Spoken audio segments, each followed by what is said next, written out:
গ্রামীণ টাওয়ার, রবি টাওয়ার, এই যে টাওয়ার গুলো ব্যবহার করা হয় এটাও কোরআনে আছে। আসুন, হযরত নবী মুসা আলাইহিস সালাম তার সাথে 70 জন তার গ্রামের মানুষ, তার এলাকার মাতব্বর যারা, তারা বারবার তাকে বলছিল, লান নুমিনা লাকা হাত্তা নারা আল্লাহ জাহরা, আমরা ঈমান আনব না যতক্ষণ পর্যন্ত সরাসরি আল্লাহকে দেখতে না পাই।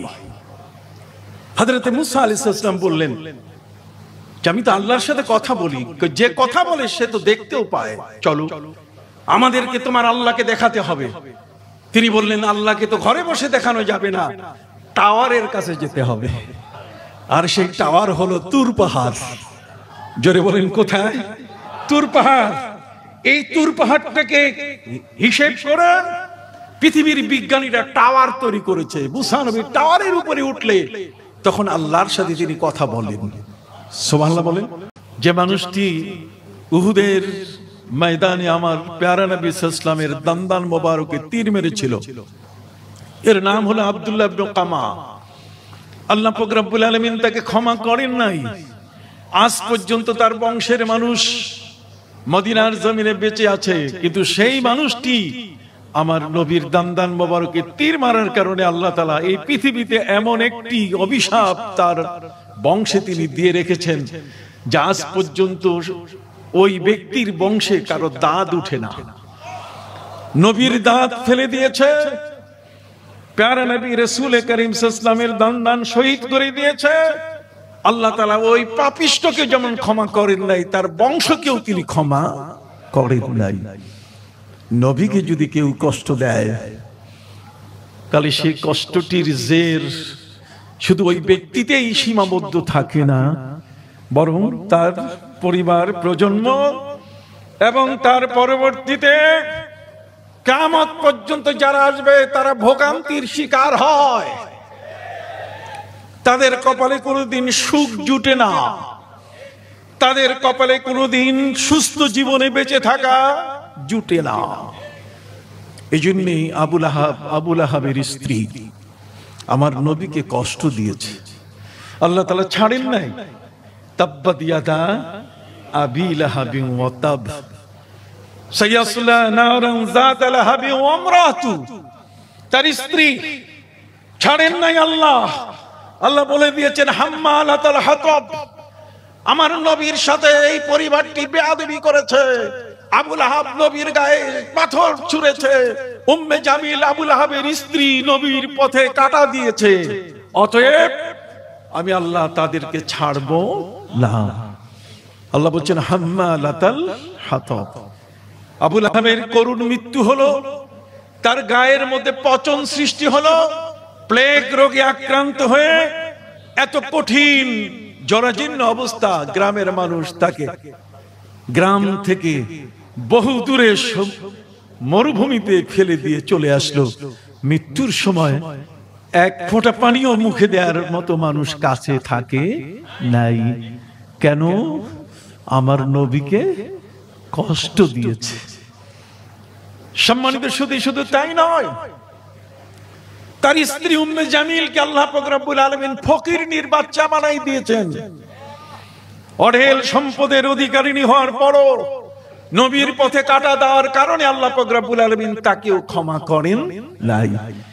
বড় একটি পর্যায়ে হাম্মালাতুল হাতাব, তার মাথার উপরে লাকড়ির বোঝা দিয়ে মানুষের দুয়ারে দুয়ারে ঘুরিয়ে আল্লাহ প্রমাণ করে দেখিয়েছেন নবীকে যে কষ্ট দেয় তার জিল্লতি, তার অপমান, তার লাঞ্ছনা এমনই হয়।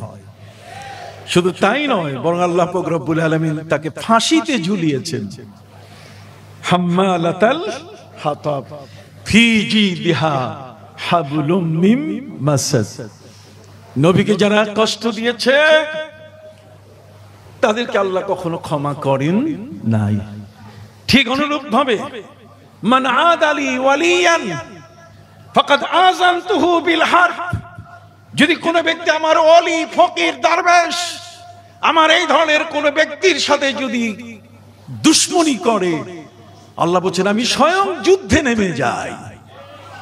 আমার সেই ওলি, আমার সেই ফকির, আমার সেই দরবেশ আমার ওই ব্যক্তি যে আমার জন্য নিজের জীবনকে উজাড় করে দিয়েছে, তার সাথে যদি কেউ দুশ্মনী করে আমি আল্লাহ তাকে ছাড় দেই না। প্রিয় নবী সাল্লাল্লাহু আলাইহি ওয়াসাল্লামের হিনে হায়াতে যেমন তাকে যারা কষ্ট দিয়েছে আল্লাহ যেমন তাদেরকে ক্ষমা করেন নাই, নবীজির ইন্তেকাল মোবারকের পরে তার দৌহিত্র ইমাম হুসাইন রাদিয়াল্লাহু তাআলা আনহুকে কারবালার প্রান্তরে যারা সেদিন নির্মমভাবে শহীদ করে দিল, আল্লাহ কি তাদেরকে ছাড়ছেন? হাত উঁচু করে বলেন ছাড়ছেন? হায়াতুন নবী, তিনি সর্বাবস্থায় নবী, তার নবুয়তি বাতিল হয় নাই। সমস্ত নবীর নবুয়তি বাতিল হয়েছে, রিসালাত বাতিল হয়েছে। আমার নবী যেমন আলমে আরওয়াহ, সৃষ্টির শুরুতে নবী রাসূল, ঠিক অনুরূপ ভাবে জগতের মধ্যে সমস্ত নবীদের সামনে আল্লাহ যখন ম্যান্ডেট নিচ্ছেন তখনও তিনি নবী। পৃথিবীতে এখনো আগমন করেন নাই, তখনও তিনি নবী। ঠিক অনুরূপ ভাবে পর্যায়ক্রমে আগমনের সময় তিনিও নবী। তিনি মায়ের গর্ভে যখন, তখনও নবী। যখন জন্ম নিচ্ছেন তখনও নবী। যখন জন্ম নিয়ে পৃথিবীতে তার কদম মোবারক রাখলেন তখনও তিনি নবী। এই জগতের মধ্যে যিনি যতদিন ছিলেন ততদিনই তিনি কি নবী। ইন্তেকালের সময় তিনি কি রাসূল, তিনি নবী।